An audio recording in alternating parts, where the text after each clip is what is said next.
We can yell, scream, talk until we're blue in the face. But if we don't have a revolution of ourselves, within ourselves, collectively, we're going to have the same problems show up again and again, no matter how many laws we make, no matter if we're socialist, capitalist, communist, any form of government, no matter how much red tape and bureaucracy we put in place to protect us.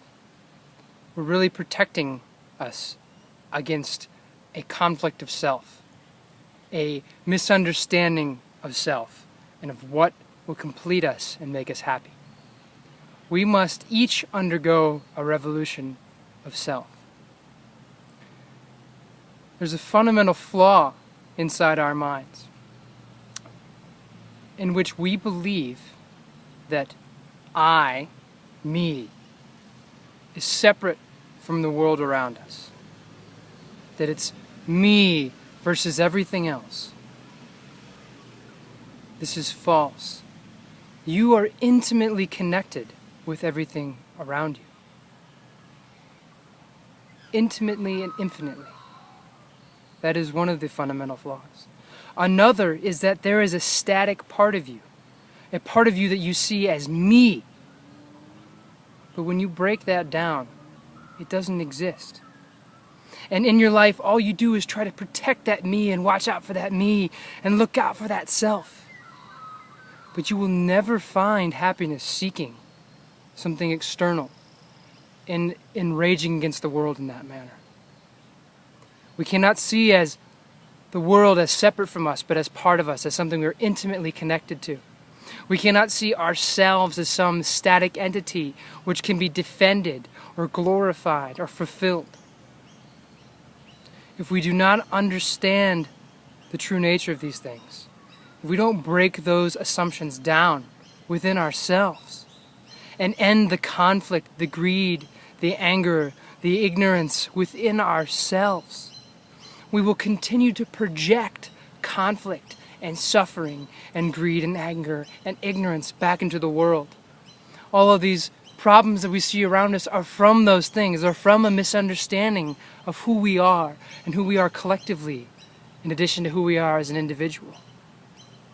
If we do not have a revolution of self that throws off those things, whatever we do external to that, whatever rules we put in place, whatever governments, whatever structures we put in place to protect ourselves, they will ultimately fail without that inner revolution.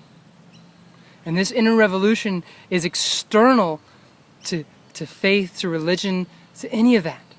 It can happen within any major religion, within any worldview.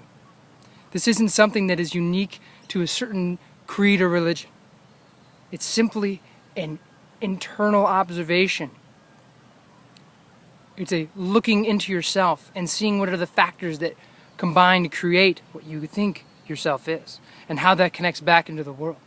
And when we have a revolution internally and throw off the assumptions, that's contagious. The compassion and peace and joy and smiles and genuine care for others you put into the world is contagious. The peace and space to be that you put into the world is contagious. And it will lead to a worldwide revolution that will occur in a manner in which we are taken to a higher level of understanding and of existing, and out of one that is consumeristic and miserable and at war and at conflict. And you may think this is a big task.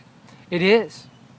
But it's a small task when each one of us takes responsibility for the anger, frustration, and suffering within ourselves and throws it off. Because that becomes an exponentially fulfilling process that will take over the world. So let's look within ourselves and remove those chains, remove that suffering, remove those misaligned assumptions. And naturally, the world will have its own revolution of peace, compassion, and happiness.